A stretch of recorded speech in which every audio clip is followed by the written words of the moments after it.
a lumber sloop out of Bathtown, lies becalmed off the North Carolina banks one afternoon in the spring of 1718, and her captain has just lowered his spyglass. Closing on him under easy sail is a black-hulled ship pierced for 40 guns, more cannon than most of the King's own frigates carry in American waters, and standing at her rail is a broad man with a beard grown up to his eyes and plaited into small tails, 3 braces of pistols slung across his chest on ribbons, and something smouldering under the brim of his hat that sends a thin rope of smoke curling past both ears. The captain has heard the descriptions traded in every tavern from Philadelphia to Barbados, and he does the only arithmetic that matters before a single gun is fired. He strikes his colours. The man on the black ship is Edward Thatch, and inside 2 years the world will know him as Blackbeard, the most feared name on the American seaboard. He built that fear on purpose, the way a merchant builds a brand, and for a while it bought him something rarer than gold. Ships that surrendered before he had to sink them, a royal pardon that let him retire into respectable society, and a colony's own government willing to look the other way for a cut of the profit. This is the story of how far a costume of smoke and plaited hair could carry a man, what finally called the bluff, and why the empire that killed him needed his head to keep working long after he stopped breathing. 3 ships run down a heavier one in the shipping lane east of Martinique on the morning of the 28th of November 1717, and the heavier ship's guns never fire. She is La Concorde, a French merchant slaver out of Nantes, 200 tons and 14 guns, 8 months out from the African coast and weeks from delivering her cargo, her crew of about 75 wasted by scurvy and dysentery, down to barely enough hands to work the sails, let alone the guns. The 3 sloops closing on her fly no colours that mean anything lawful. Their combined crews outnumber hers several times over, and her captain, a man named Pierre Dosset, does the sum any competent seaman would do and strikes without a fight. The flotilla belongs to Benjamin Hornigold, the hardest professional then working the Bahama Channel out of the pirate haven at Nassau, and riding in one of his sloops is a lieutenant the crews already trust with independent commands. A big man, probably in his late 30s, whom the muster rolls and later depositions call Edward Thatch, though the spelling wanders and no baptismal record has ever been matched to him with certainty. Historians place his birth somewhere in England, most likely the port of Bristol, sometime in the 1680s, and little else about his early life survives. What the record does show clearly is a man who had almost certainly served at sea during the recent war against France and Spain, the long conflict the colonists called Queen Anne's War, and who had drifted, like thousands of paid-off privateersmen, into Hornigold's company at Nassau, once the peace of 1713 ended the legal version of his old trade. What Thatch and Hornigold found aboard La Concorde changed the shape of the next year. Below decks, chained in the fetid space a slave ship kept for its human cargo, were some 455 captive Africans bound for the plantations of the French Caribbean, a number the ship's own manifest recorded with the flat arithmetic of the trade. The pirates took the ship, her stores, and a portion of her crew who chose to join them. The captives who remained aboard were later put ashore on Bequia, an island in the Grenadines, along with the French sailors who declined to sign the pirate articles, where French authorities eventually recovered most of them. It was not mercy. A slave ship's human cargo was simply harder to sell quickly and quietly than her rigging, her guns and her hull, and the pirates wanted the hull most of all.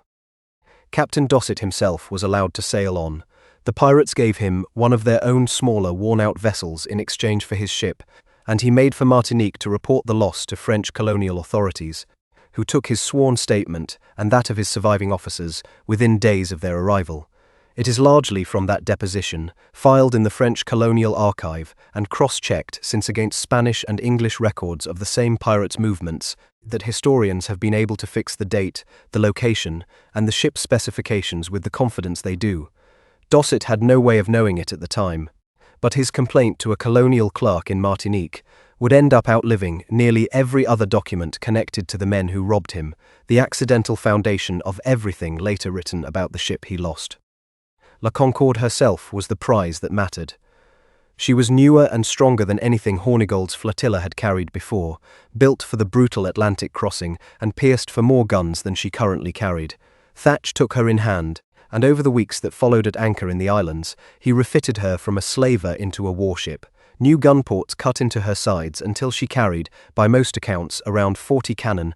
a broadside heavier than many of the small men of war the Royal Navy kept in American waters. He renamed her the Queen Anne's Revenge, a name that gestured backward at the war he had grown up fighting and forward at nothing in particular except menace. No common pirate sloop of the age carried anything close to her weight of metal.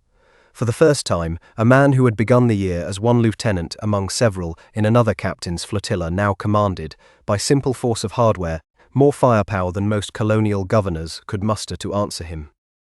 The timing served him. Through the early months of 1718, Hornigold's authority at Nassau was fraying, his old scruple against robbing English ships, a holdover from his privateering days, cost him standing with crews who no longer cared whose flag a fat prize flew, and within months his own company would vote to strip him of a separate command, the same forecastle politics playing out across the Bahamian pirate public that season. Thatch felt none of that pull. He had never made Hornigold's promise, and the ship under his feet gave him no reason to make anyone's promise but his own. By the spring of 1718, he was sailing the Queen Anne's Revenge as her own captain, with 2 or 3 lesser sloops in company, and a crew that numbered at the flotilla's peak several hundred men, more than enough to work a ship her size, and still put boarding parties into 3 prizes at once. A ship that size needed a reputation to match, and here Thatch showed the instinct that would separate him from every other captain then working the American coast. Gunfire cost him men and cost him cargo, since a shot below the waterline sank the profit along with the enemy. What he wanted was surrender offered before a single broadside, and surrender is not won by guns, it is won by an idea planted in an opposing captain's head before the 2 ships are even in range, that resistance is pointless and that this particular pirate is not worth testing. Thatch set about building that idea into a shape a man could see across open water, and he built it onto his own body, because a man's face is the one weapon that never runs out of powder and never needs reloading. Within weeks, descriptions of a captain unlike any other on the coast were already moving ahead of him from port to port, carried by frightened crews who had struck their colours and lived to describe exactly what they had surrendered to.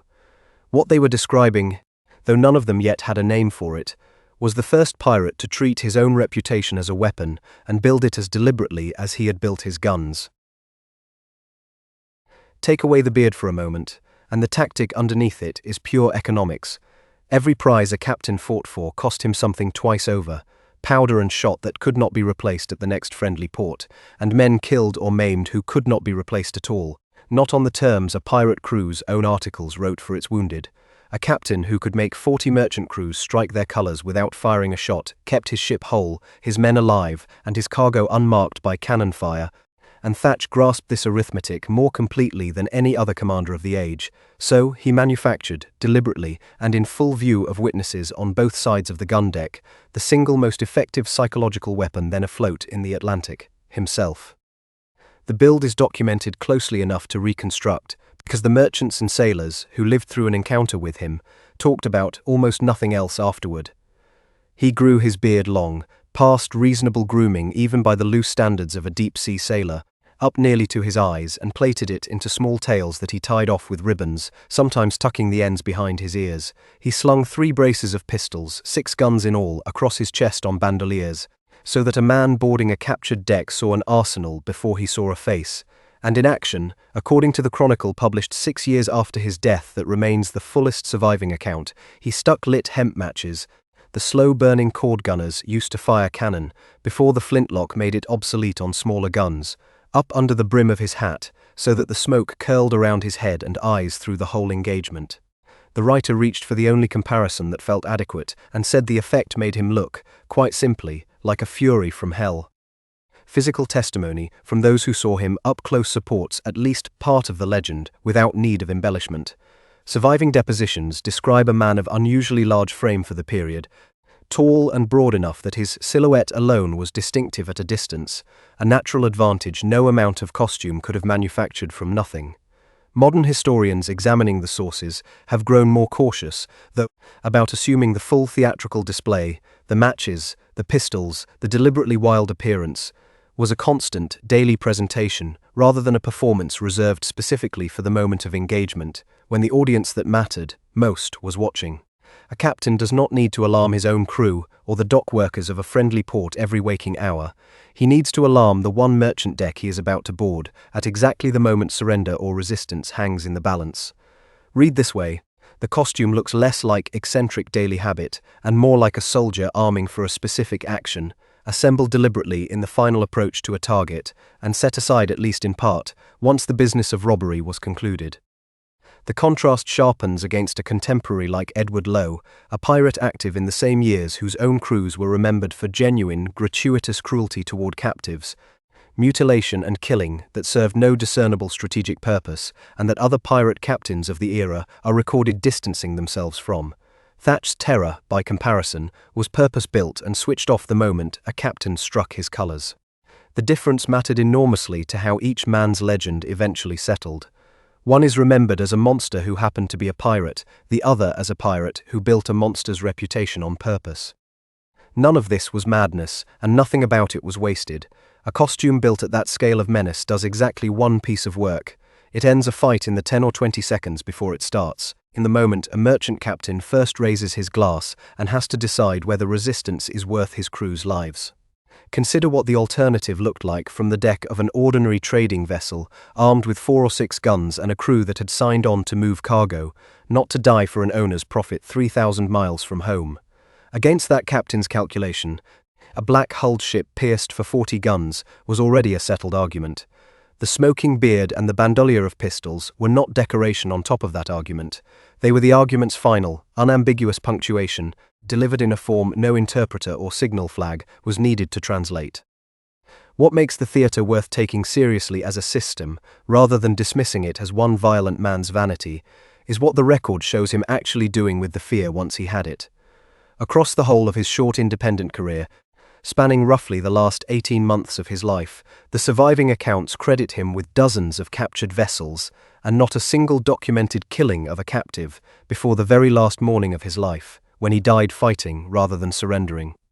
Compare that restraint against the routine violence of the lawful shipping trade. He and every other pirate captain had fled. Floggings that killed men outright, officers who starved crews for profit, courts that almost never punished a captain for either. Thatch's terror was aimed outward, at strangers who might resist, and functioned as a kind of insurance against the one outcome that cost him money and men alike: a fight. Where the fight could not be avoided, later events would show, he fought as hard and as personally as any man in the trade.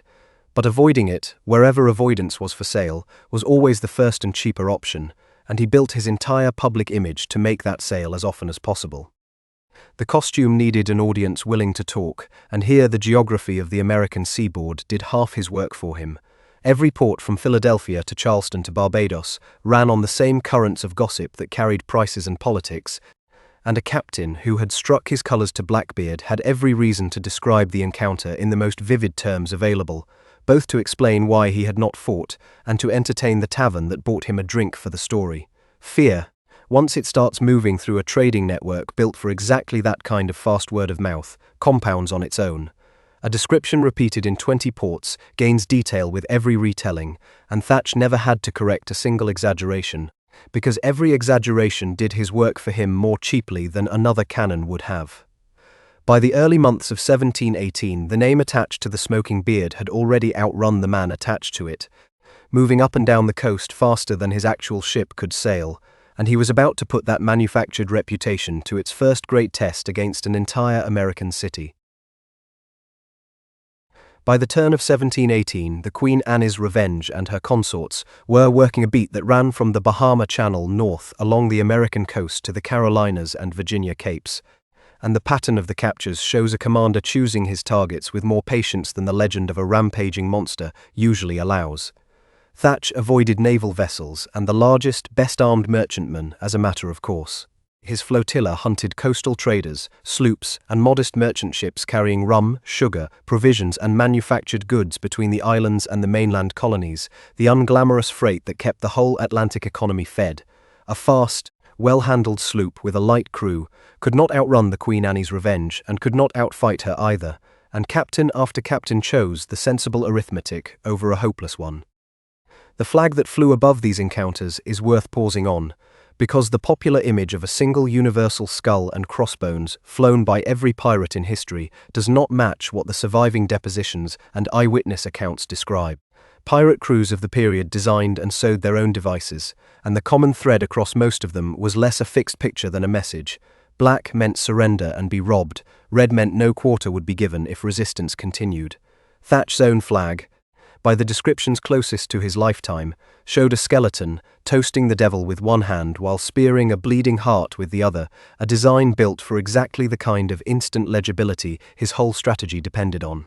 A merchant crew did not need to read fine print, they needed one glance to understand the offer being made.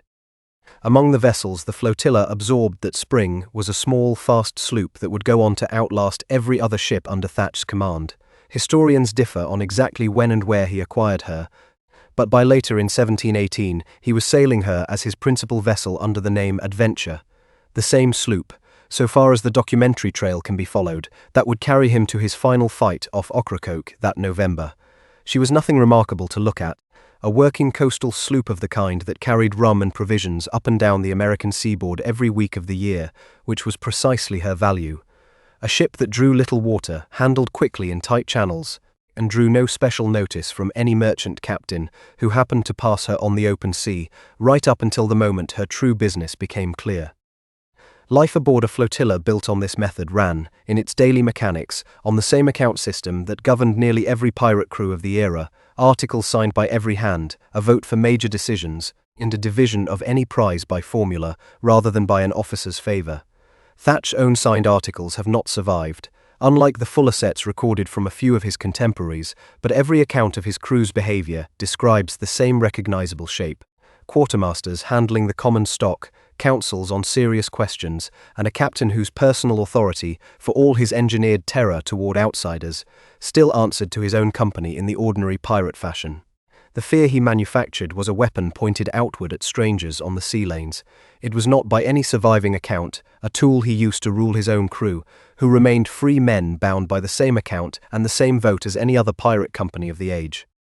The account's daily economics ran on volume rather than any single spectacular prize: a hogshead of rum from one sloop, a cargo of sugar from another, bolts of cloth and casks of salted provisions from a third, none of it individually remarkable, but the accumulated total across dozens of captures through the spring of 1718 amounted to a fortune large enough to make every man aboard, from the newest recruit to Thatch himself, considerably wealthier than any of them could have become in a lifetime of honest wages. Quartermasters kept the running tally the same way quartermasters did on every pirate ship of the age, weighing coin, valuing goods, and converting the flotilla's haul into shares a man could count on the deck of his own ship rather than trust to any captain's memory. One capture from this stretch illustrates the whole system at work with unusual clarity. Off the Delaware Capes in the early spring of 1718, the flotilla took a merchant sloop whose captain, in a deposition given afterward to colonial authorities, described the encounter in terms that repeat almost word for word across dozens of similar depositions from the period.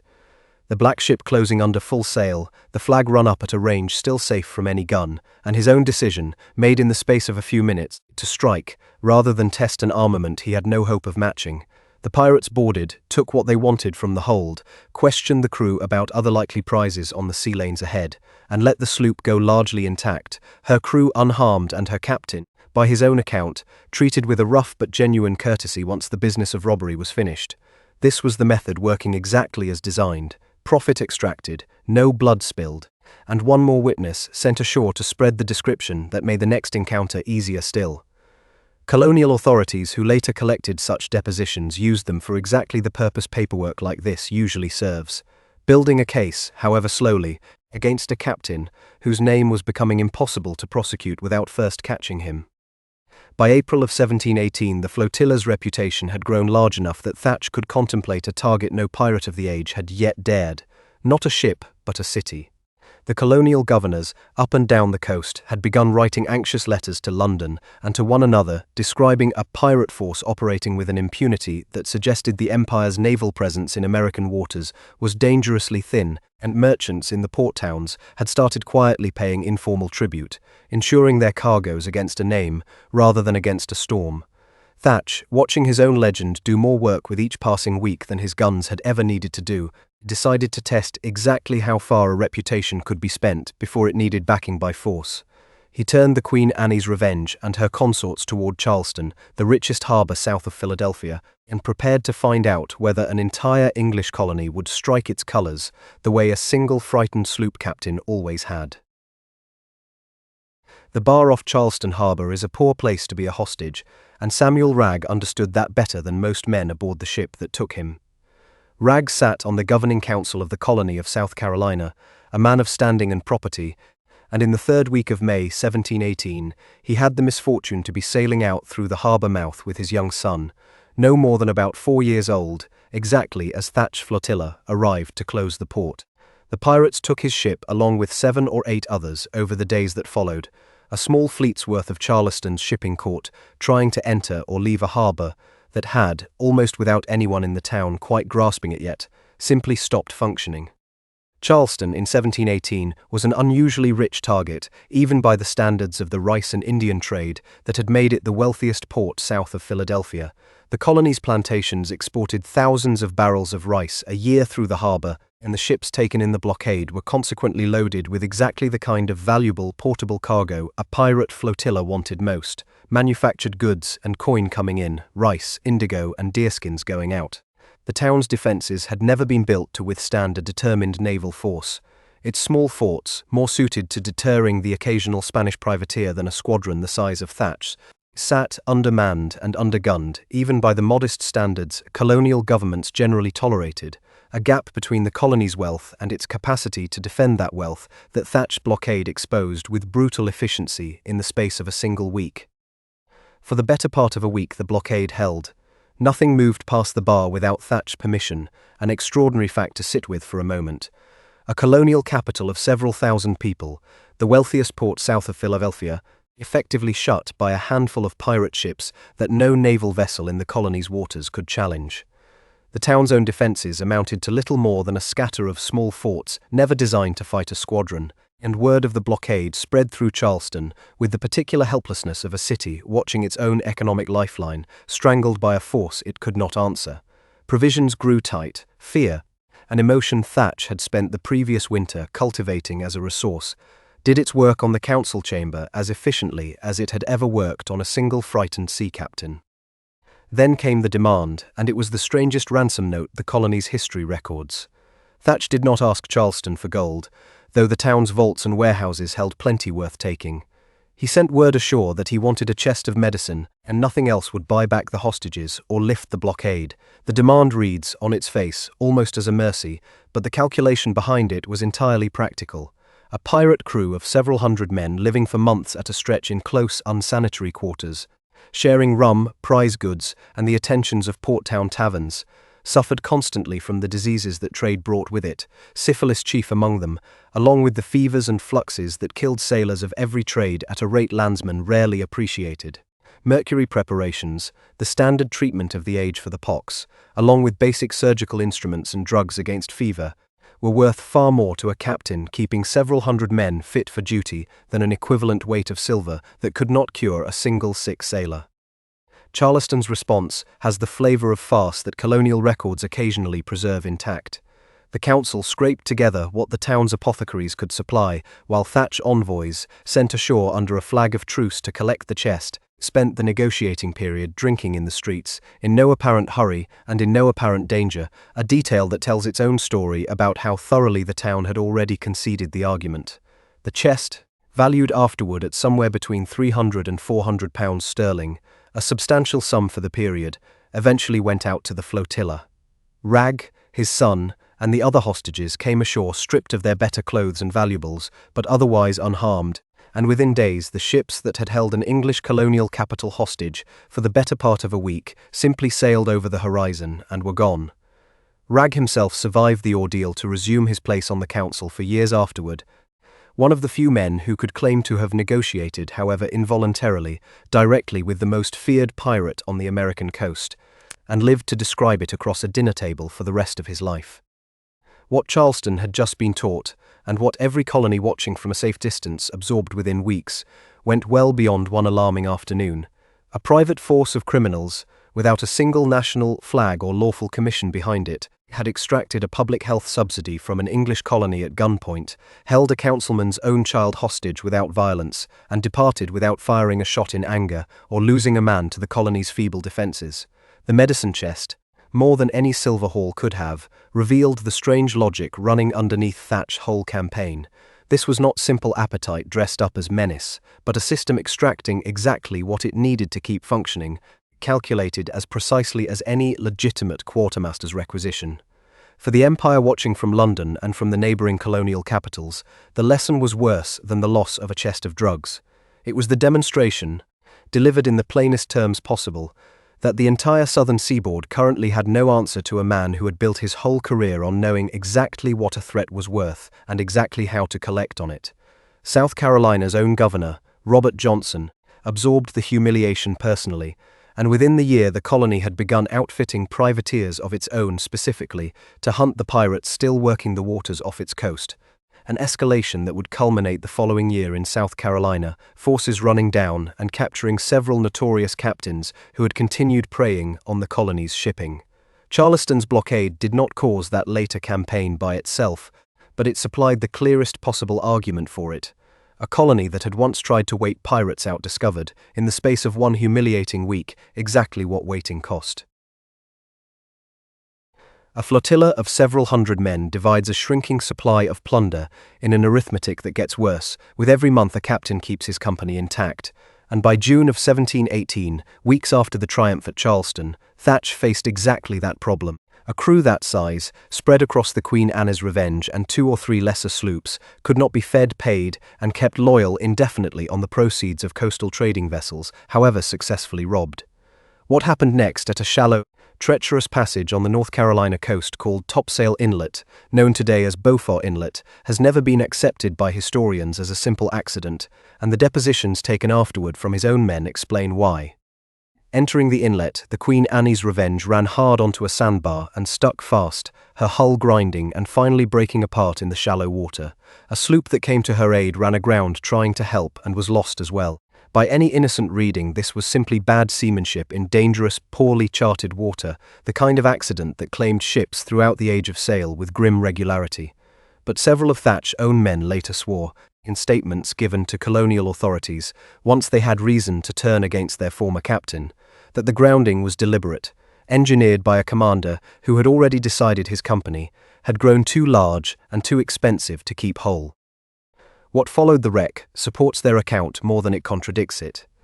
In the confused business of salvaging what could be saved from the 2 lost ships, Thatch moved the flotilla's most valuable plunder, along with a smaller, hand-picked circle of men he intended to keep, onto a single remaining sloop, small enough to require only a fraction of his former company to work her. The rest, several dozen men by most estimates, found themselves marooned on a sandy, largely uninhabited stretch of the Carolina coast, their share of the common stock gone with the captain who had sailed away and left them there. It was, by the standards even pirates held themselves to, a betrayal without precedent in the surviving record of the age. The pirate account's entire founding logic rested on the idea that plunder belonged to the whole signed company by formula, not to whichever officer controlled the ship at the moment of division, and Thatch had just torn that principle up without a vote, a council, or an apology.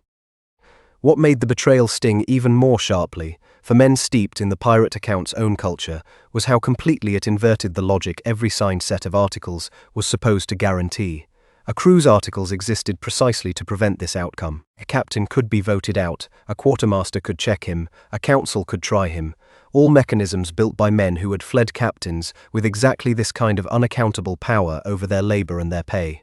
Thatch had signed no fresh articles with this particular company, in any form that survives, and, whatever informal understanding had governed the flotilla's division of spoils, clearly gave him enough practical control over which ship carried the plunder that a vote, had one even been called, would have arrived too late to matter.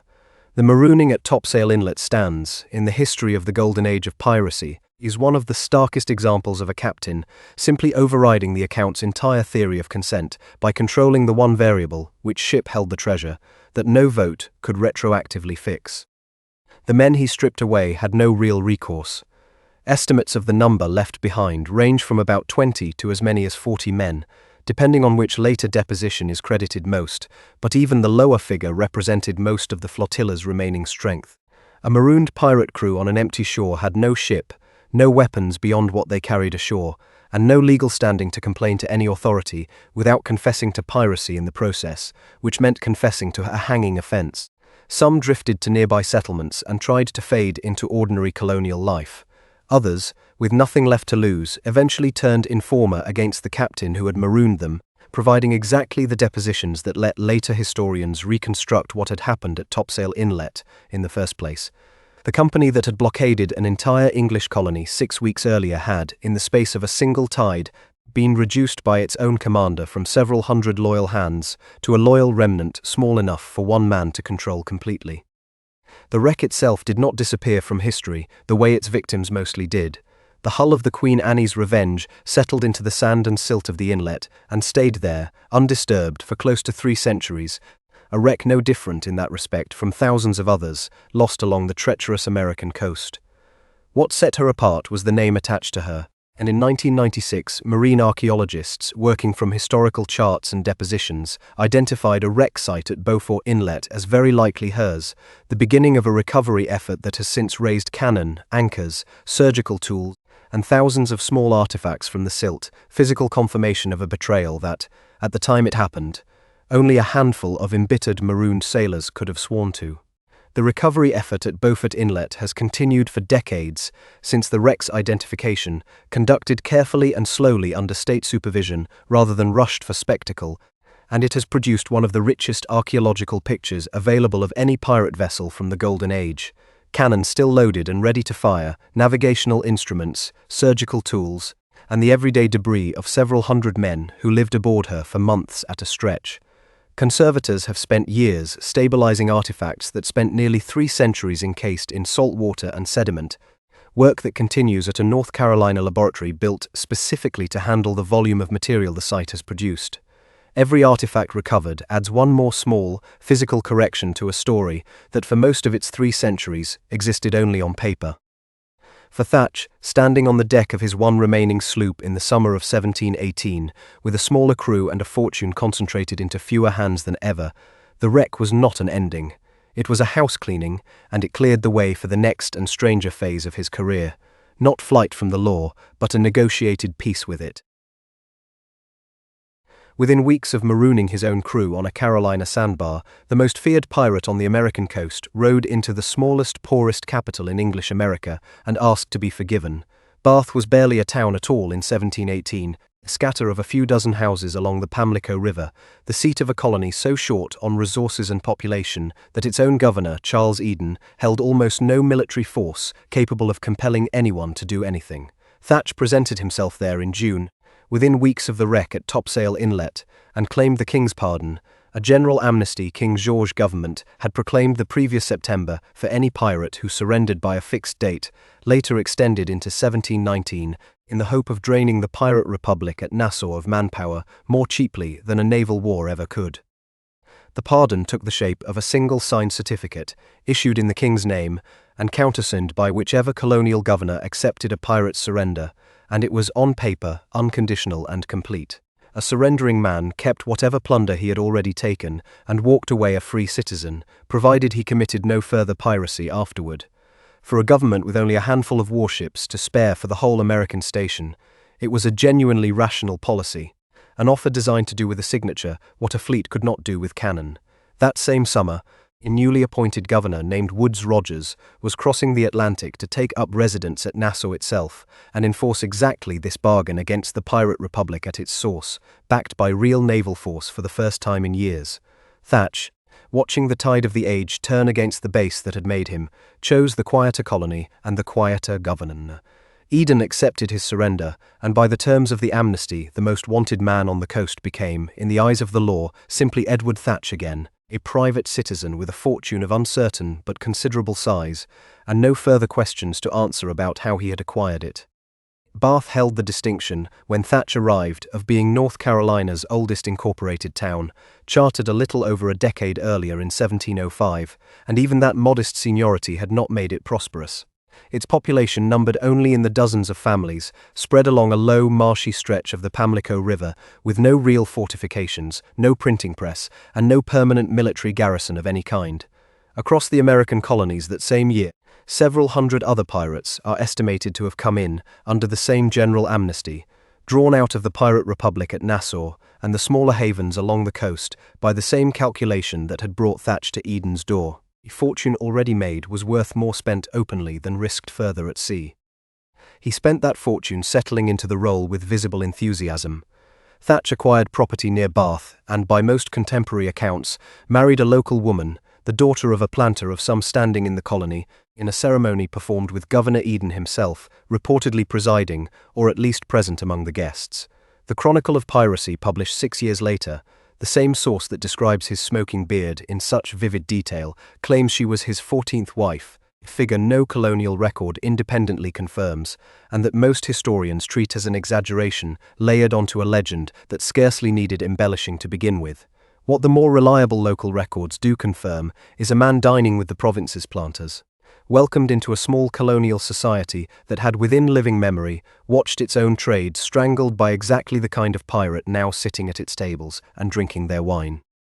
The wedding itself, whatever its true legal standing given Thatch's uncertain marital history elsewhere, was by local report a genuine social event for a town starved of them,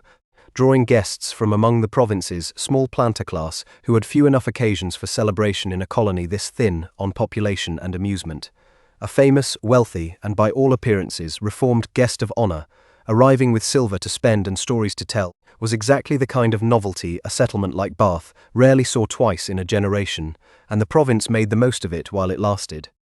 The retirement made a certain sense on both sides of the arrangement. For Thatch, the pardon converted a fortune he could never have spent safely into a fortune he could spend openly, in a colony too weak and too poor to look closely at where a newly arrived gentleman's money had come from. For North Carolina, a colony that had spent years watching wealthier neighbors like Virginia and South Carolina command naval and military resources it lacked, the presence of a famous, formidable, and apparently reformed former pirate was not obviously a liability. Thatch's ship and his crew, small as they now were after the house-cleaning at Topsail Inlet, still represented more armed force than the colony's own government could field on short notice, and a governor thinking practically about frontier defenses against Indian raids or foreign privateers might reasonably have valued that force close at hand, rather than driven off into someone else's waters. Bath itself gave the arrangement cover in a way a larger, better-governed colony never could have. The town had no customs house of any real teeth, no newspaper to print an inconvenient rumor, and a governing council small enough that a handful of friendly relationships could substitute for institutional oversight altogether. A gentleman recently arrived with silver, gold dust, and captured trade goods to sell was, in a colony this poor, simply good news, the kind of new money that built a house, hired labor, and put coin into circulation among neighbors who had little reason to ask hard questions about its origin, as long as it kept arriving. Whatever calculation Eden actually made, the season of respectability did not last, and it was never entirely what it appeared to be even at its height. By late summer, colonial officials in neighboring colonies were already receiving reports that the pardoned gentleman of Bath had been seen at sea again, working a familiar trade under an unfamiliar cover, and that the governor who had accepted his surrender showed little appetite for asking hard questions about it. The pardon had bought Thatch exactly what a signed paper is supposed to buy. Not innocence, but plausible deniability, a legal shield he could hold up the moment anyone outside North Carolina's own government tried to call him what he still, in every practical sense, remained. A becalmed French merchantman drifts in the shipping lanes east of Bermuda sometime in August or September of 1718, and the men who come aboard her introduce a problem the pardon was never designed to solve. Thatch and a small, hand-picked crew take the ship at sea months after his surrender to Governor Eden, in an act that under any honest reading of the amnesty's terms was a fresh capital crime. What happens next, though, shows exactly how thin an authority Eden's government actually was, and how easily a signed pardon could be turned from a shield against the past into a license for the future. Rather than sail the captured French vessel and her cargo into open piracy's usual outlets, Thatch brought her into North Carolina waters and staged, with the apparent cooperation of colonial officials, a legal fiction that let the prize be sold as if it had been found abandoned at sea rather than taken by force. A hearing was convened before Governor Eden and a small group of local officials, including a customs collector named Tobias Knight, who also served the colony as its secretary and a member of its governing council. The hearing concluded that the French ship had been discovered derelict, without a living soul aboard to claim otherwise, a finding that let the cargo be condemned and legally auctioned rather than seized as pirated goods. Eden himself is recorded taking a share of the proceeds. Thatch walked away from a genuine act of piracy, with a colonial court's own paperwork certifying that no piracy had occurred at all. The legal machinery Thatch exploited was not an improvised loophole, but a real institution every colony maintained for entirely legitimate purposes. Vice-admiralty courts existed throughout the English colonies specifically to adjudicate maritime claims, condemn genuinely abandoned or wrecked vessels, and settle disputes over salvage, and in a properly functioning colony they served an honest and necessary function, distinct from the criminal courts that tried piracy itself. North Carolina's version of that institution, though, ran through the same small circle of officials who depended on Eden's favor for their positions and Eden's cooperation for their own side income, which meant the one check that might have stopped Thatch's scheme, an admiralty judge with no personal stake in the outcome, simply did not exist in practice. The court's paperwork, once issued, carried the full weight of colonial law behind it. No merchant, insurer, or rival colony could easily challenge a vice-admiralty condemnation without mounting an expensive and uncertain legal fight of their own, which was precisely why the fiction worked as smoothly as it did. The arrangement depended entirely on North Carolina's peculiar weakness as a colony, the same weakness that had made Bath a comfortable retirement in the first place. A stronger colonial government, with an active customs service answering to London rather than to a handful of local appointees, could not have staged a hearing this transparently convenient without inviting exactly the scrutiny it was designed to avoid. Eden's North Carolina had no such oversight worth fearing. Its governing structure ran on a small circle of officials who depended on one another for advancement and, in a colony too poor, to offer much of either through honest means, and a wealthy former pirate willing to share his profits fit into that circle far more easily than an honest customs regime would have tolerated. Tobias Knight's role deserves particular attention, because his position combined exactly the two functions Thatch's scheme needed most: authority to certify a ship's legal status, and a personal financial interest in seeing that certification go the profitable way. Later investigations, conducted after Thatch's death by officials from Virginia, determined to expose the whole arrangement, turned up goods from the captured French ship's cargo stored in Knight's own barn,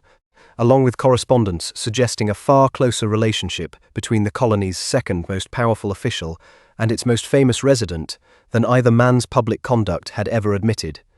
Knight would eventually stand trial for his part in the scheme, protesting his innocence to the end, though the physical evidence against him proved difficult to explain away entirely. At least two vessels passed through this laundering process over the summer of 1718 by most reconstructions, a larger French ship and a smaller sloop taken in the same general cruise, their cargoes of sugar, cloth, and provisions absorbed into the same legal fiction of accidental discovery. The goods did not vanish quietly. Some were sold openly at auction in Bath itself, drawing buyers from as far as Virginia, who had no reason to ask where a bargain-priced cargo of French sugar had actually come from, and the profits flowed back through the same small circle of officials who had certified the sale in the first place,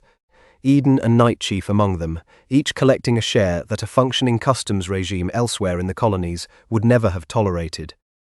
What the episode reveals, more than any single act of theft, is how completely Thatch had reinterpreted the pardon's actual function within a few months of receiving it. The paper itself promised amnesty for past crimes on condition of future good behavior, a bargain that assumed the pardoned man would either genuinely reform or at least commit his new crimes, somewhere the pardoning government could not be blamed for them.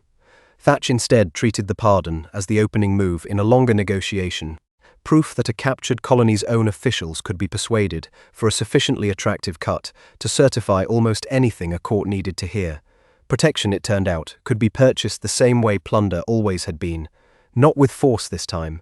but with a quieter kind of currency, paid directly into the pockets of the men whose signatures made things legal. The scheme could not have survived contact with any government actually paying attention,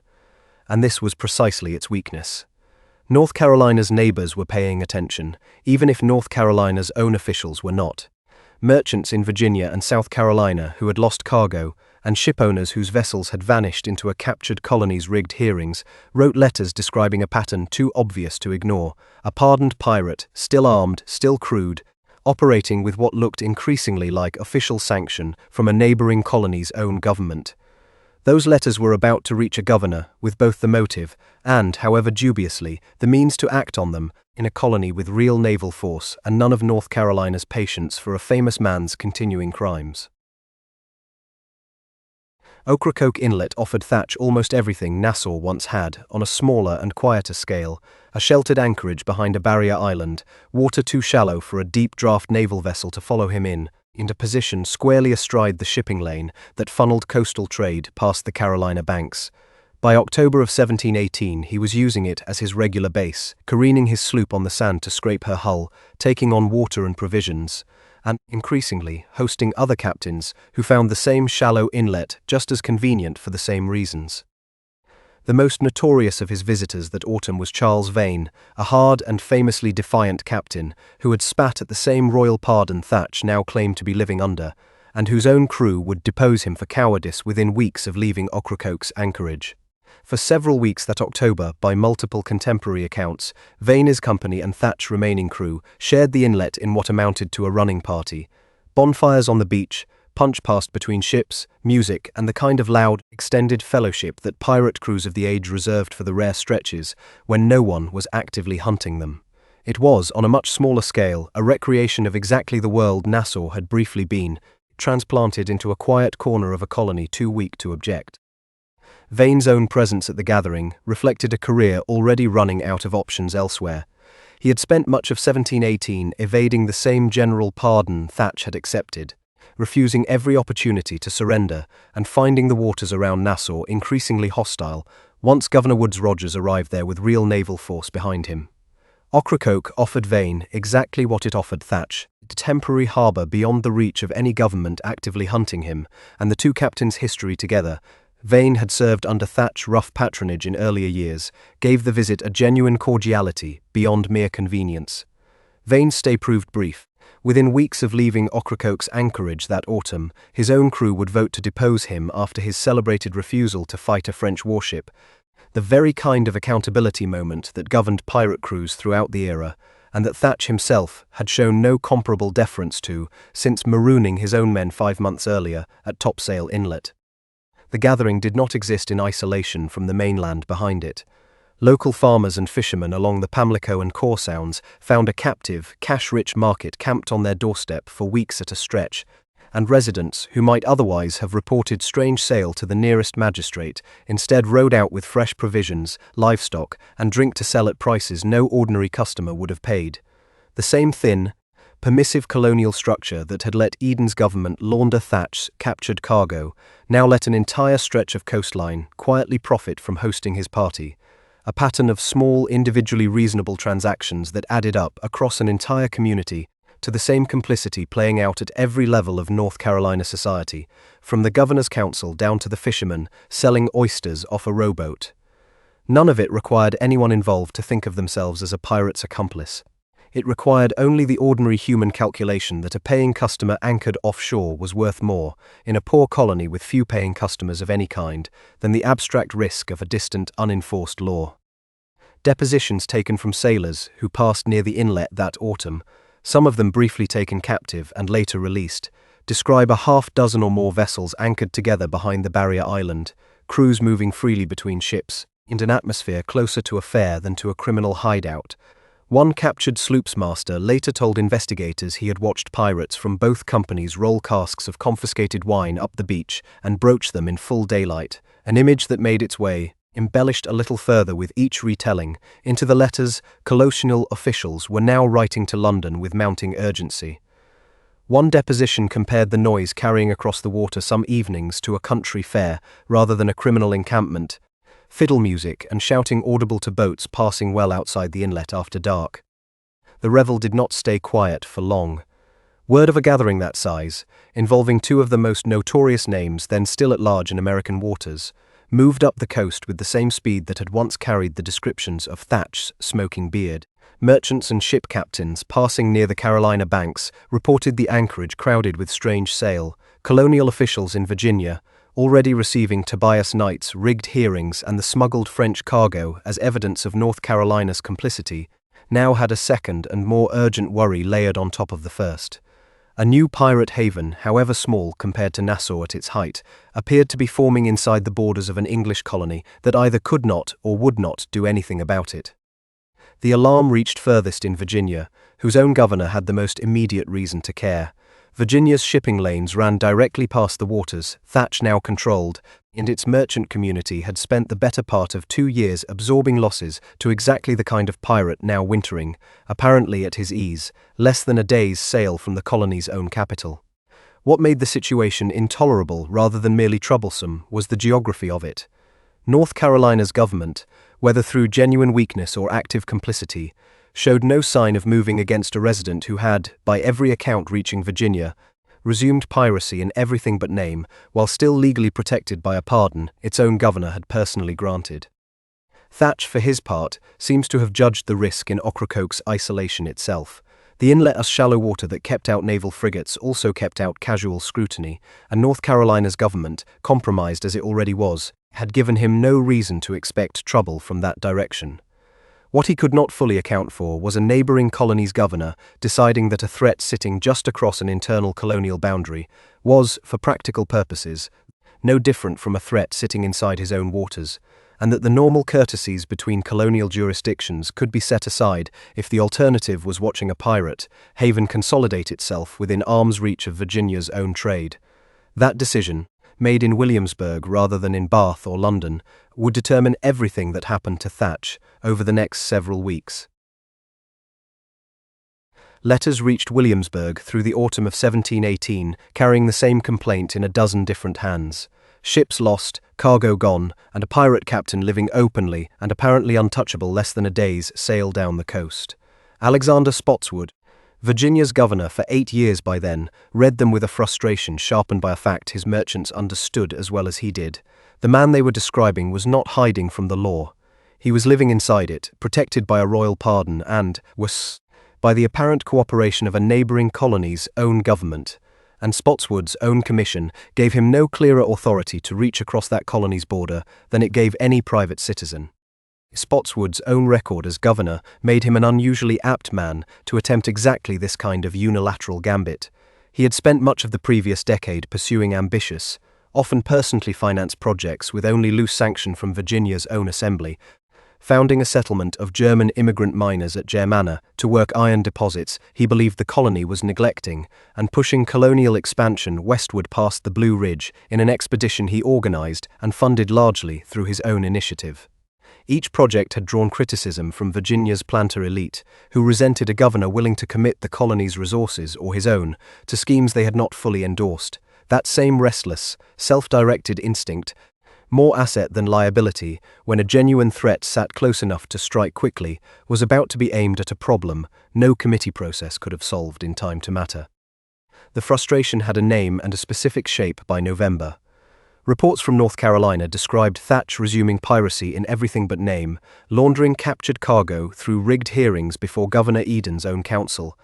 and hosting a multi-week gathering of pirate crews at Ocracoke that colonial officials up and down the coast had begun comparing, with real alarm, to the early days of the Pirate Republic at Nassau. Spotswood had watched that comparison land with particular force. Nassau had taken years and a dedicated naval squadron to finally suppress, and its architects had enjoyed the advantage of open water, with no rival colonial government complicating the effort. A second Nassau forming inside a neighbour's marshes, protected by that neighbour's own corrupted officials, threatened to be even harder to root out, precisely because any move against it risked becoming a diplomatic incident between two English colonies rather than a straightforward act of law enforcement.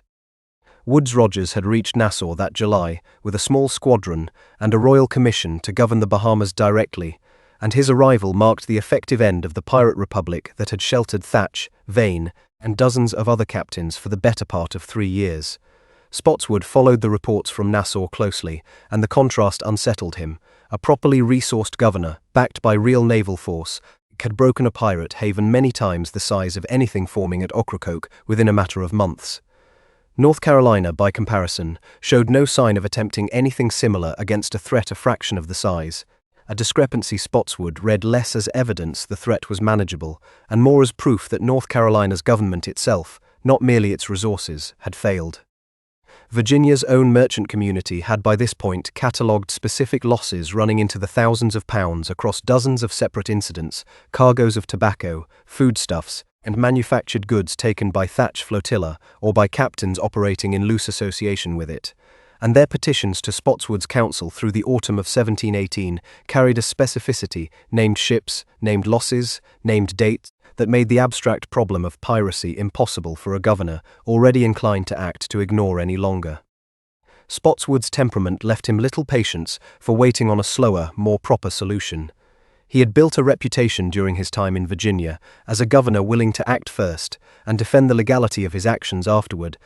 a habit that had already made him enemies among Virginia's own planter elite over unrelated disputes about land and trade.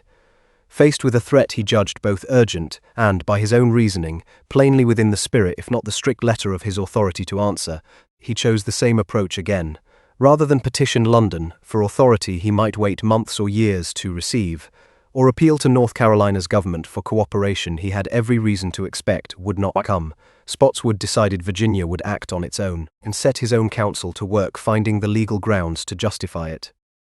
The opinion his council produced rested on a distinction that sounded more solid in a legal brief than it likely would have sounded to North Carolina's own governor. Piracy, the argument ran, was an offense against the law of nations rather than an ordinary colonial crime, and pursuing pirates therefore fell to whichever authority had the will and the means to act, unconstrained by the normal courtesies that would otherwise keep one colony's forces out of another's territory. It was a reasonable enough argument in the abstract, the kind international law had genuinely wrestled with for pirates operating on the open sea between jurisdictions. Applied to a specific named individual currently residing, however disreputably, inside a neighboring colony's own recognized borders, it stretched considerably further than most contemporaries, including several of Spotswood's own critics, believed the doctrine was meant to reach. There was a personal calculation woven through the political one, and later historians have not shied from naming it. A governor who delivered the head of the most notorious pirate on the American coast, especially one operating right under a neighboring colony's protection, stood to gain enormously in reputation both in the colonies and in London, at a moment when Spotswood's standing with Virginia's own planter class had grown increasingly strained. Removing Thatch solved a genuine problem for Virginia's merchants. It also solved, rather conveniently, a public relations problem for a governor who could use a clear, popular, and morally uncomplicated victory.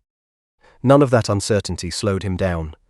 By the second week of November, Spotswood had the legal opinion he needed, whatever its ultimate merit, and a governor of Spotswood's temperament required exactly that much cover and no more before committing to action. North Carolina's government would protest bitterly once Maynard's sloops had already sailed, arguing with some justice that Virginia had simply invaded a neighboring colony's waters to settle a problem that colony's own governor had shown no interest in fixing. By the time that protest reached Williamsburg, though, Spotswood intended for the argument to already be settled by results rather than by law, and he turned to the practical business of assembling a force capable of delivering them. 2 shallow draft sloops took on stores at a Virginia wharf in the second week of November 1718, and neither carried the one thing a captain hunting a pirate might most expect to need, heavy cannon. The Ranger and the Jane were hired vessels,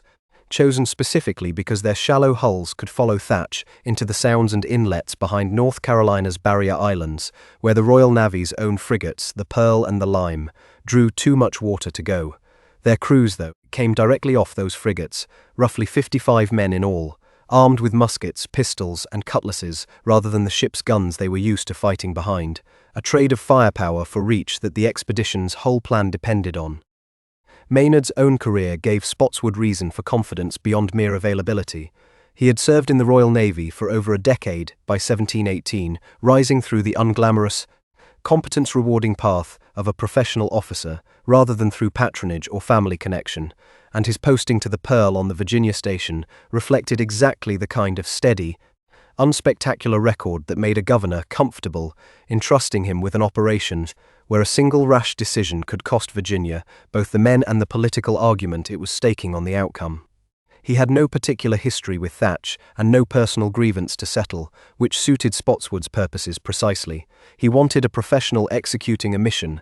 not a man pursuing a vendetta who might let anger override the tactical patience the operation would require in the shallow, unfamiliar water around Ocracoke. Financing the venture fell to Spotswood personally, rather than to Virginia's colonial treasury, a choice that kept the expedition legally simpler, even as it made Spotswood's own fortune and reputation hostage to its outcome. He pledged his own money and drew contributions from Virginia merchants who had lost cargo ships or trade to piracy along the coast, and stood to gain directly from Thatch removal, structuring the whole affair closer to a privately funded bounty operation than a conventional naval action. The reward on offer, a substantial sum for Thatch himself and smaller amounts scaled down through his officers and crew, was set high enough to make the risk worth taking, for men who would otherwise have had no particular quarrel with a pardoned pirate living quietly in a neighboring colony. Command went to Robert Maynard, a lieutenant off the Pearl, whose surviving record shows a career built on competence rather than flash, exactly the temperament Spotswood wanted for a mission that required patience and discipline more than daring. Maynard's orders were specific and carefully worded. He was to proceed to the waters around Ocracoke, locate Thatch's sloop, and take or destroy it, using whatever force the encounter required, in language designed to authorize decisive action, while leaving room for Spotswood to argue afterward that the expedition had targeted an active pirate rather than staged an assassination of a pardoned man. Whether that distinction would survive contact with North Carolina's own government, or with the facts of whatever actually happened at Ocracoke, was a question Maynard's orders left entirely for later. The Pearl and the Lime themselves never entered the fight directly, their draft making the inlets around Ocracoke impassable regardless of how badly their guns might have been wanted there. Stripping their crews into the two hired sloops meant leaving the frigate's own cannon behind entirely, along with the discipline of fighting from a stable decked gun platform these sailors had trained on for years. Musket and pistol and cutlass work at close quarters was a different trade than serving a ship's gun in a broadside line, and Maynard spent the days before departure drilling his combined crew in exactly the kind of boarding action fighting the mission would require, aware that men skilled at one form of naval combat could not simply be assumed competent at another without practice. Provisioning the sloops for an extended patrol into unfamiliar, shallow water added its own complications, since neither vessel carried stores built for more than short coastal runs, and Maynard's quartermasters worked through the first days of November, topping off water, food, and ammunition sufficient for a search that might, for all anyone in Virginia actually knew, stretch on for weeks before Thatch's sloop was ever located. The sloops left Virginia waters and worked their way south along the coast through several days of careful, quiet sailing, avoiding the kind of visible approach that might have carried warning ahead of them, the way Thatch's own reputation had always traveled ahead of his ship. The sounds and inlets behind North Carolina's barrier islands were notoriously poorly charted even by the standards of an age when most coastal navigation ran on local memory rather than reliable maps. Shifting sandbars redrew the safe channels from one season to the next, and a wrong turn in unfamiliar water could ground a sloop as easily as it had once grounded the Queen Anne's Revenge herself. Maynard relied on local Carolina pilots familiar with the specific, treacherous geography around Ocracoke, men whose knowledge of the inlet channels mattered as much to the mission's prospects as any sailor's cutlass, since an expedition that ran aground approaching its target would have handed Thatch every advantage the whole plan was designed to deny him. Secrecy mattered enormously to the plan's chance of success. Thatch's crew, reduced since Topsail Inlet to a small loyal corps, could not have hoped to fight off a determined, forewarned naval expedition of Maynard's size, and Maynard's entire advantage depended on arriving at Ocracoke before any word of an approaching force could reach the inlet ahead of him. By the 21st of November, the sloops had reached the waters near Ocracoke, close enough that a Virginia pilot familiar with the treacherous shoals guiding the approach could make out Thatch's sloop, the Adventure, anchored inside the inlet with what appeared to be a reduced crew, most of the revelers from the autumn's gathering having by then dispersed. Maynard anchored his own sloops at a cautious distance for the night, close enough to prevent an escape through the inlet, us other channels, but far enough to avoid tipping his hand before morning, when the shallow, unfamiliar water inside the bar could be navigated safely by daylight. Both sides, as the light failed that evening, understood roughly what the morning would bring, and both spent the night preparing for it in the ways each knew best. Dawn on the 22nd of November 1718 found both crews already awake, and the accounts that survive from each side agree on very little except that neither man intended to run. Thatch had spent at least part of the previous night drinking with his own officers, and the Chronicle published 6 years later preserves a toast supposedly offered that evening, a request that his men give no quarter and expect none in return, phrased in terms blunt enough that historians have debated ever since how literally to take a second-hand account of a private conversation aboard a ship where most of the participants did not survive to confirm or deny it. Historians who have tried to weigh the toast's authenticity point out that Johnson's Chronicle drew, by its own account, on testimony from men who had survived the fight and could have plausibly overheard or later reconstructed such a moment, which places it on firmer ground than some of the book's more clearly literary flourishes, even if the exact wording cannot be verified against any independent source. Whether or not Thatch used those precise words, the sentiment they express, a captain choosing annihilation over surrender, and expecting the same resolve from his men, fits every other documented decision he made in the final day of his life. What can be said with more confidence is that Thatch chose to fight rather than flee. Despite commanding, by this point, a crew reduced to perhaps 20 men against Maynard's, roughly 55, a mismatch any purely rational captain in his position might have used the shallow twisting channels of the inlet to escape rather than confront. The dozen or so men, still aboard the Adventure that morning, had reasons of their own to stand rather than run, reasons that had little to do with loyalty to Thatch personally, and everything to do with the position his choices had left them in. Every man who had sailed with him since the pardon at Bath had, in the eyes of the law, already forfeited whatever protection that pardon once offered the moment Thatch resumed piracy with the captured French ships that summer. Flight solved nothing for men in that position. A fast Virginia sloop could run down a fleeing pirate crew as easily in open water as in the inlet, and surrender promised a trial, and for most who had sailed this deep into a captain's second run of crimes, a rope. Fighting, however poor the odds, was at minimum a choice made on their own terms, rather than one made for them by a court in Williamsburg. Several explanations for that choice have been offered, and none of them can be proven from the surviving record, though each fits some part of what is known about the man.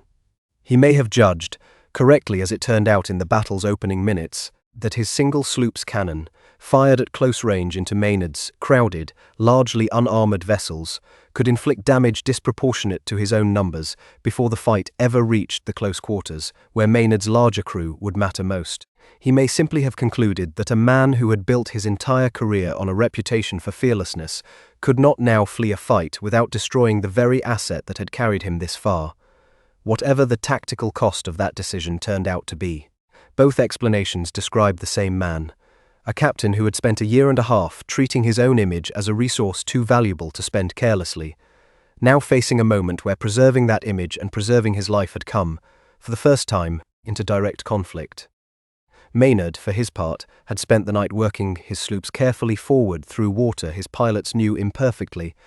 feeling for the channel with a lead line in the dark rather than risk running aground the way Thatch's own flagship had run aground 5 months earlier at Topsail Inlet. The irony would not have been lost on anyone watching from either deck. The same shallow, treacherous water that had made Ocracoke and inlets like it valuable to pirates for exactly the protection they offered from deep-drafted naval pursuit now threatened to strand the hunter as easily as it had once stranded the hunted, if his pilots misjudged the channel by even a few feet in the wrong direction. The inlet itself worked for and against both sides in equal measure. Its shifting bars and narrow channels had sheltered Thatch for weeks, precisely because they were treacherous to outsiders, but that same geography now boxed him in as thoroughly as it had ever protected him. With Maynard's sloops anchored to cover the main channel overnight, the Adventure had nowhere to run that did not risk the same fate that had claimed the Queen Anne's Revenge 5 months before. Both captains, in effect, were fighting on ground that punished carelessness more severely than any enemy's broadside, a fact that shaped the cautious, almost ceremonial approach both sloops made toward each other as the light came up, each pilot easing forward by feel rather than by any confidence in the charts.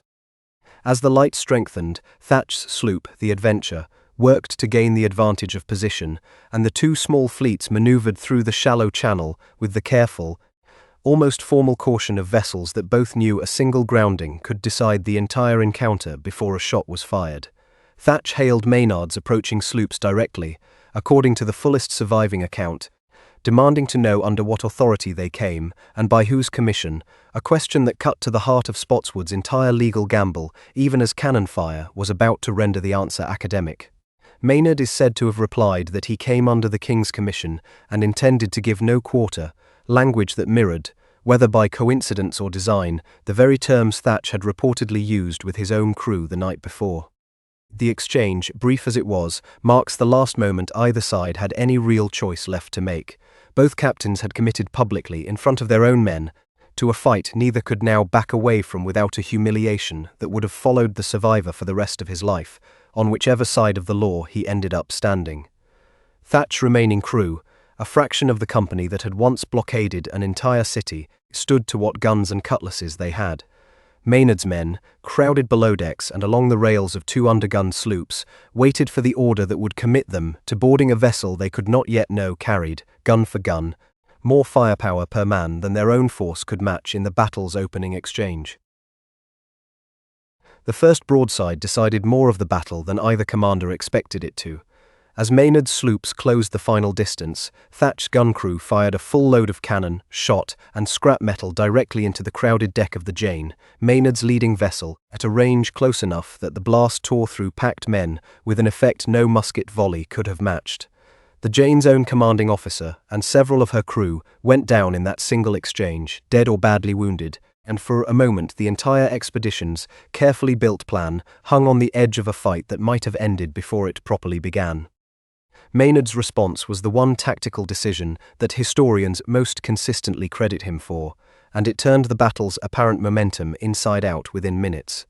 Recognizing that a second broadside of the same weight would finish what the first had started, he ordered every man still able to fight below decks, out of sight, leaving only himself, his helmsman, and a skeleton appearance of a crew visible above the rail as the two vessels closed to boarding range. From the deck of the Adventure, the ruse read as exactly what Thatch needed it to read as, a sloop already gutted by the first broadside, crewed by too few survivors to offer real resistance, ripe for boarding and finishing by hand.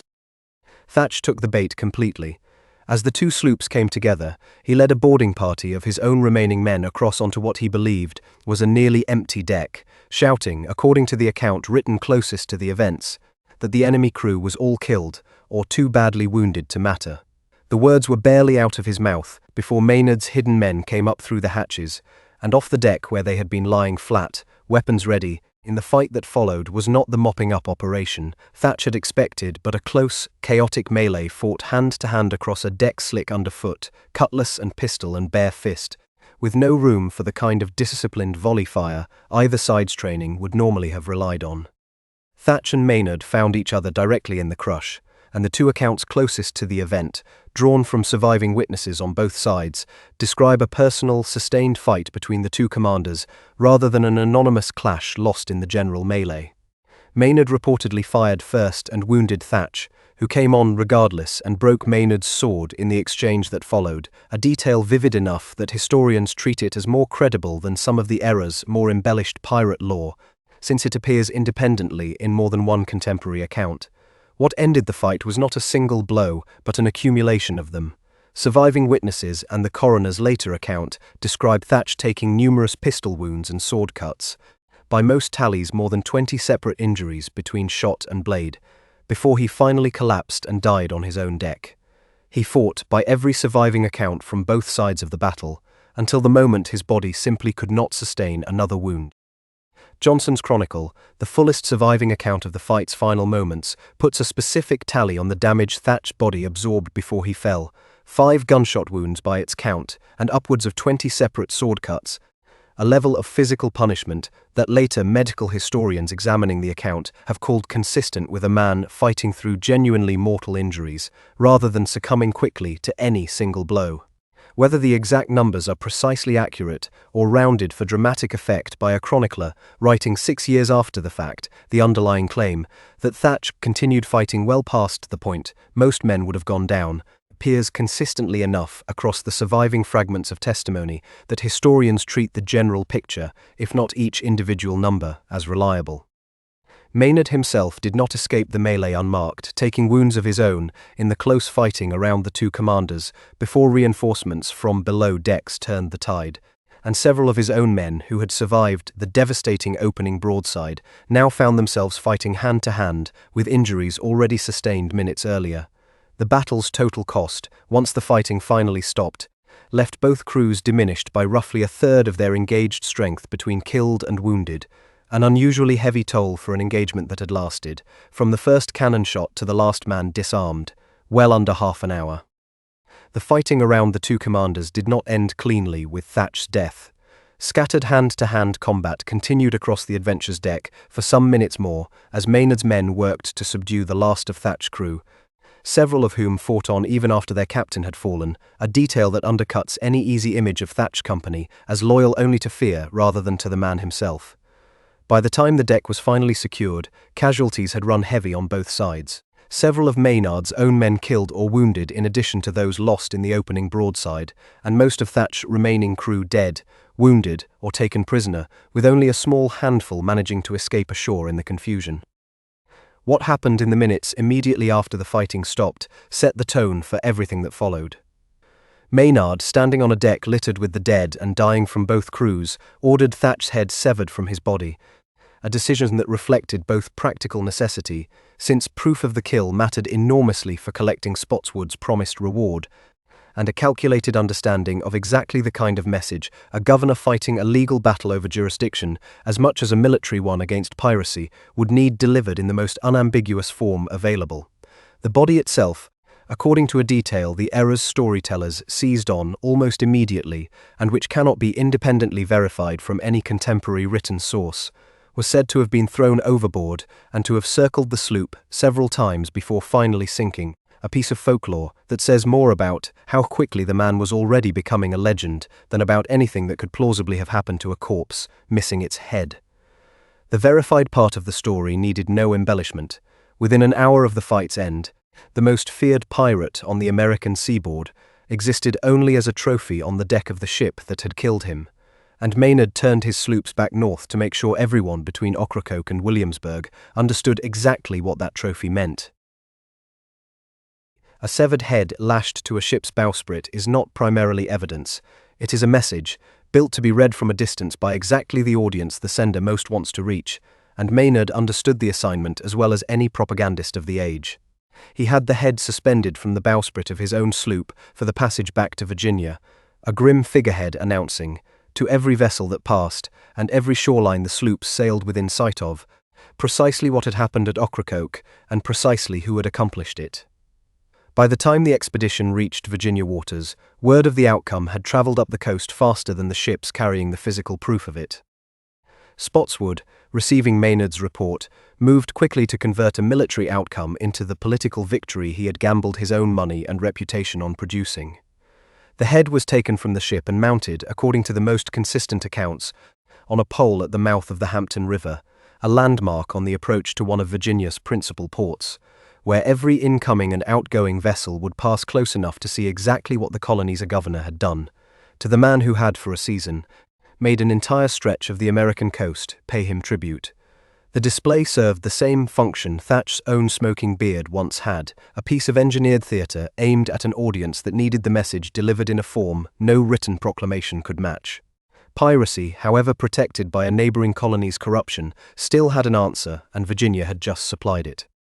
The reckoning did not stop with the dead man's head.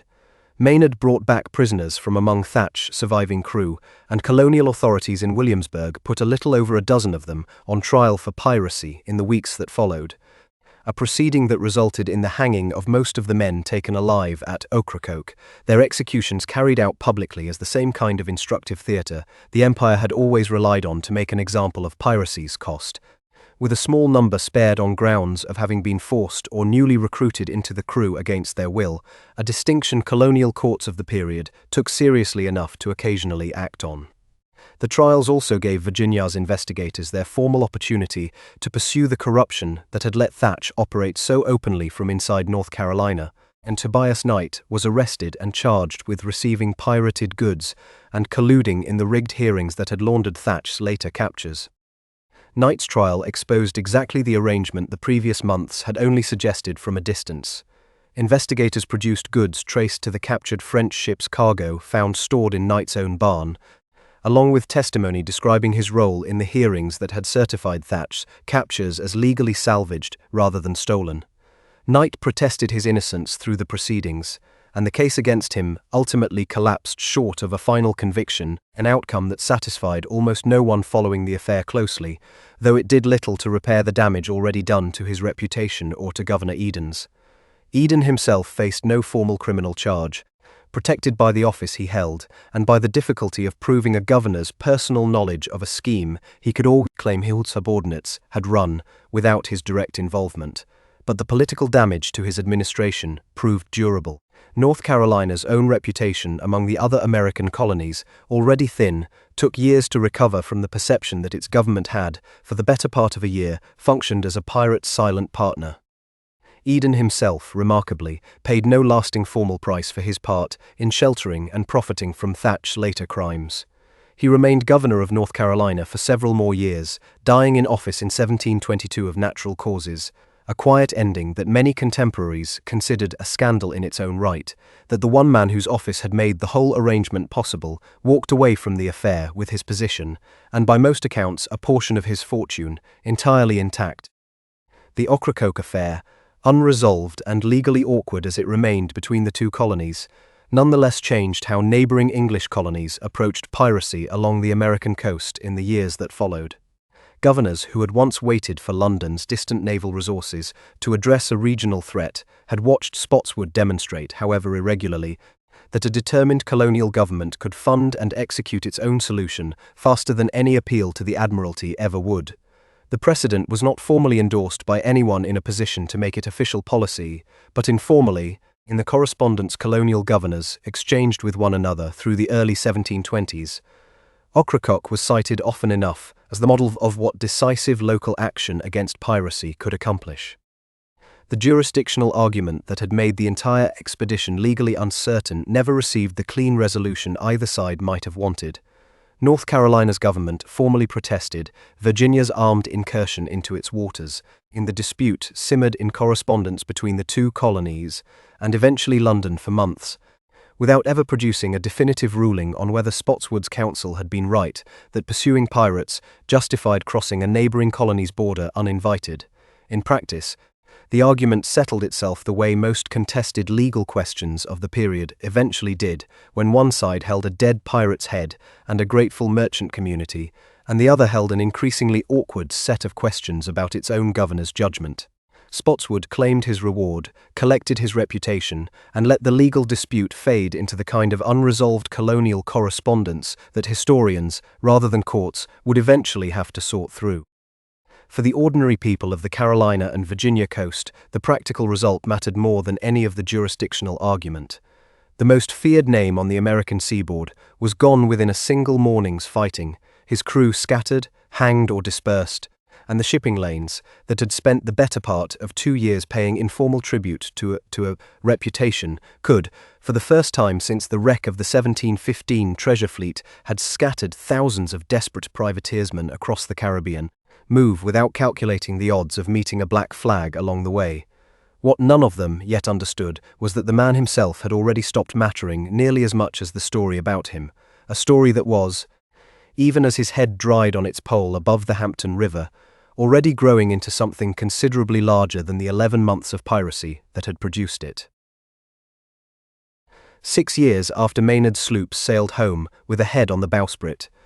a book appeared in London that would do more to shape how the world remembered Edward Thatch than anything the man had managed in his own lifetime. A general history of the robberies and murders of the most notorious pirates, published in 1724 under the name Captain Charles Johnson, a pseudonym whose true identity remains disputed among historians to this day, gathered the biographies of dozens of pirates active in the preceding decade into a single sprawling volume, and its chapter on Blackbeard became, almost immediately, the primary lens through which every later account of the man would be filtered. The identity behind the Johnson pseudonym has occupied literary historians nearly as long as the pirates themselves have occupied popular imagination. Some scholars have argued the author was Daniel Defoe, the novelist behind Robinson Crusoe, pointing to stylistic similarities and Defoe's known interest in maritime adventure writing. Others find the attribution unconvincing and argue for a lesser-known journalist or publisher working the same commercial market for sensational true crime that Defoe himself wrote for.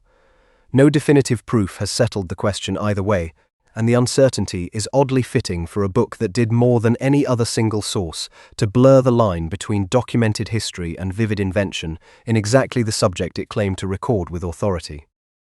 Johnson's book is not straightforward fiction, and dismissing it as such would throw out genuinely valuable material. The author clearly drew on real depositions, trial records, and eyewitness testimony that have since been lost in their original form, and modern historians treat much of the book's factual skeleton, the dates, the ship names, the sequence of major events, as broadly reliable where it can be checked against surviving official records. What Johnson also did, though,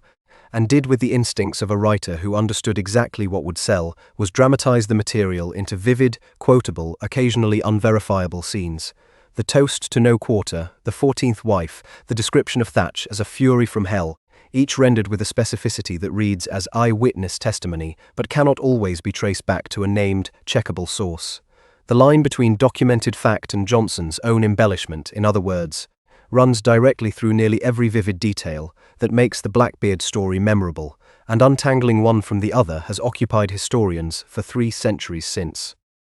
The book's success guaranteed that its version, embellishments included, would become the version. It sold widely across England and its colonies, went through multiple editions and translations within Johnson's own lifetime, and supplied the raw material for every subsequent retelling, popular history, and eventually novel and film that touched the subject.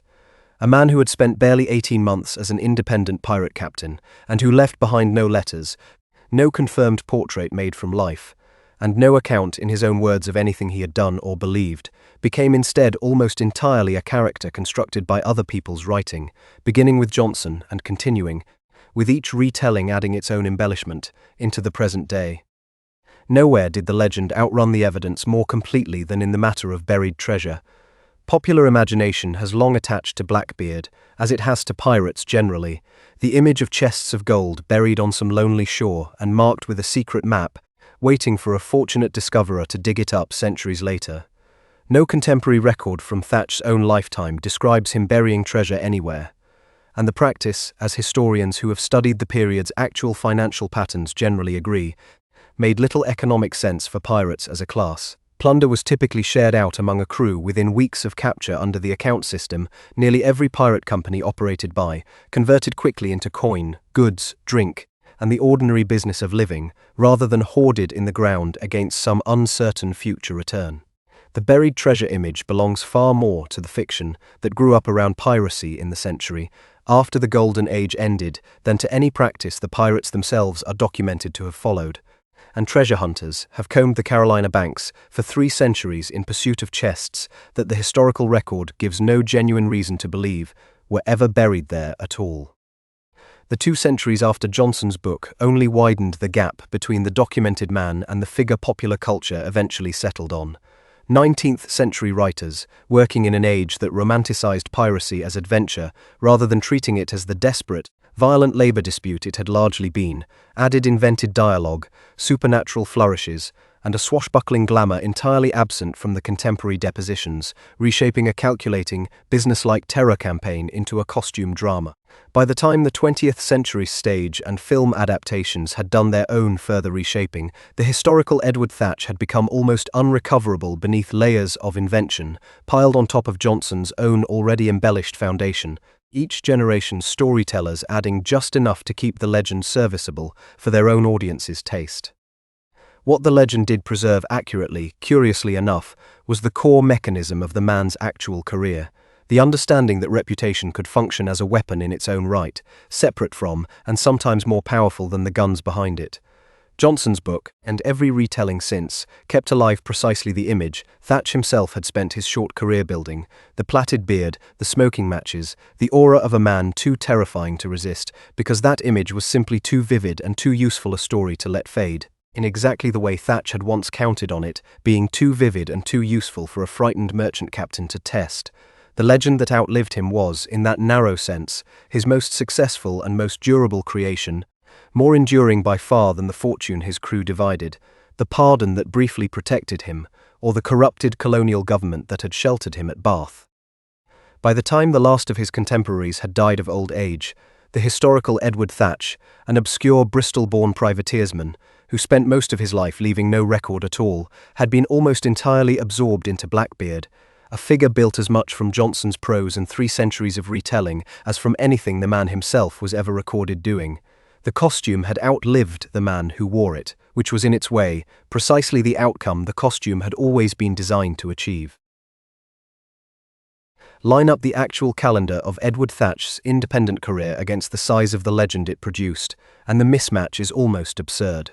From the capture of La Concorde in November of 1717 to his death at Ocracoke a little more than a year later, in November of 1718, the man history remembers as the most feared pirate ever to sail American waters, commanded his own ship for something under 13 months, blockaded exactly 1 city, took a pardon he broke within weeks, and fought exactly 1 battle that mattered, the one that killed him. No other pirate of the era achieved so much fear on so short a record, and the disproportion between the 2 numbers, the brevity of the career and the durability of the name, is itself the most important fact the story has to offer. What Thatch actually built, in that short span, was not a criminal empire in any sense the word usually implies. He built a system for extracting value from strangers without the expense of fighting them, a system whose real raw material was not gunpowder but attention, the same currency any brand or reputation trades in, converted into surrendered cargo instead of purchased goods. The paper that let the system keep running after Charleston, the royal pardon he claimed at Bath, worked by exactly the same logic scaled up to the level of colonial government. A signature that bought protection more cheaply than an army, purchased not with silver this time but with the tacit cooperation of officials who found a famous, wealthy neighbor more valuable to shelter than to prosecute. Both instruments, the terror and the pardon, did the same essential job. They let one man extract far more than his actual force could have taken by combat alone, by making the cost of resisting him look worse, in the mind of whoever faced the choice, than the cost of simply giving him what he wanted. The chest of medicine ransomed at Charleston sits at the center of that logic more honestly than any pile of Spanish silver could have. Thatch never needed Charleston's gold badly enough to demand it. He needed his crew healthy badly enough to demand exactly the one thing that would keep them that way, and the town paid it without a fight because refusing cost more than complying did. The rumored chests of buried treasure that grew up around his memory afterward, chests no contemporary record shows him ever burying, and that 3 centuries of digging have never found, tell the opposite and equally honest story. What actually outlived Thatch was never a fortune waiting in the sand. It was the story about a fortune, more valuable to the legend than any real coin could have been, because a story never runs out, and a buried chest, if it existed, eventually would. North Carolina's part in the story deserves the same unflinching accounting, because the colony's own weakness, more than any single decision Thatch made, is what let his system run as long as it did. A stronger colonial government, with real customs oversight and officials, who answered to something more than their own immediate profit, could not have staged the hearings that laundered his later captures, could not have offered the casual protection that let a wanted man dine with the province's planters within weeks of marooning his own crew on a sandbar. The weakness that sheltered Thatch was structural, not personal, the same kind of thin, undermanned, easily captured colonial governance that had let the pirate republic at Nassau grow in the first place, and it took a neighboring governor willing to bend his own legal authority past its honest limits to finally supply the force North Carolina's own government would not. Set beside the wider pattern of the Golden Age, Thatch's method looks even more singular, Most pirate crews of the era, whatever their reputation for chaos, actually ran on the same collective machinery, articles signed by every hand, quartermasters checking captains, councils voting on major decisions, a system built by men who had fled exactly the kind of unaccountable command Thatch quietly reintroduced the moment it suited him. He signed no surviving articles of his own, tolerated no council that could depose him the way Charles Vane's crew deposed their captain in the very waters Thatch had just left, and, when the moment came to divide his flotilla's wealth, simply took what he wanted and sailed away from the men who had earned an equal share by every custom the trade recognized. The terror he built for use against strangers, in other words, was matched by a captain's authority at home that many of his fellow pirates would have called exactly the tyranny they had gone on the account to escape in the first place. What Spotswood's gamble ultimately proved, more than anything about piracy specifically, is how thin the membrane really was between lawful colonial authority and the improvised, self-justifying force that's ended Thatch's career. A governor stretched his commission past what any careful lawyer would have called solid ground, funded a private expedition with borrowed money and merchant contributions, and settled by force of arms a jurisdictional question his own council's opinion had never definitively answered. It worked, and because it worked, the question of whether it should have been attempted at all faded into unresolved correspondence rather than the reckoning it might otherwise have received. Power, in the world Thatch and Spotswood both operated in, answered to results far more reliably than it answered to law, a lesson the pirate had spent his whole short career teaching, and the governor who killed him had in the end simply learned from him. The men who died with him at Ocracoke, and the dozen more hanged afterward at Williamsburg, left even less trace in the record than their captain did, ordinary sailors whose names survive, where they survive at all, only as entries in a trial transcript or a captain's muster roll. Their story ends where the record simply stops, unremembered by the legend their captain's death made famous.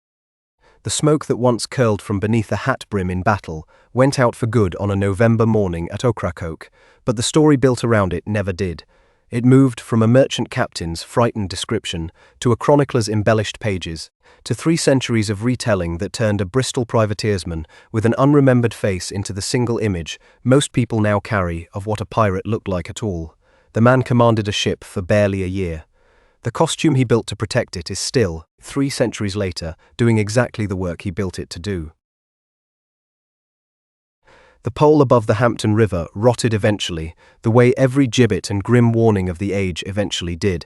and the tide that had once carried frightened sailors' descriptions of a smoking beard up and down the coast carried something else instead. A book, then 100 more books, then a story so thoroughly separated from the man who lived it that most people who know the name Blackbeard today could not say with any confidence what year he died, or that he died at all, rather than sailing off into some vaguer legend. What the sand at Beaufort Inlet gave back, 3 centuries later, was not gold. It was a ship's bell, cannon fused with silt, surgical tools a captured surgeon once carried for a crew that trusted him with a full share, physical proof of a wreck that a handful of maroon, embittered sailors had once sworn, with nothing to gain from the telling, was no accident at all. No chest of buried treasure has ever surfaced anywhere near his old anchorages, because the record never suggested one was there to find. The paper that mattered was never a treasure map. It was a pardon a corrupt colony signed too easily, and a legal opinion one governor's council wrote to justify what he had already decided to do. Somewhere behind all of it, underneath 3 centuries of retelling, was a Bristol-born privateersman who left no letter, no portrait made from life, and no words of his own that anyone bothered to preserve. He built a costume so effective that it survived him by 300 years and counting, still doing, in paperback and film and 1,000 retellings since, exactly the single job he built it for, making people believe, before they had any real reason to check, that this was a man not worth testing.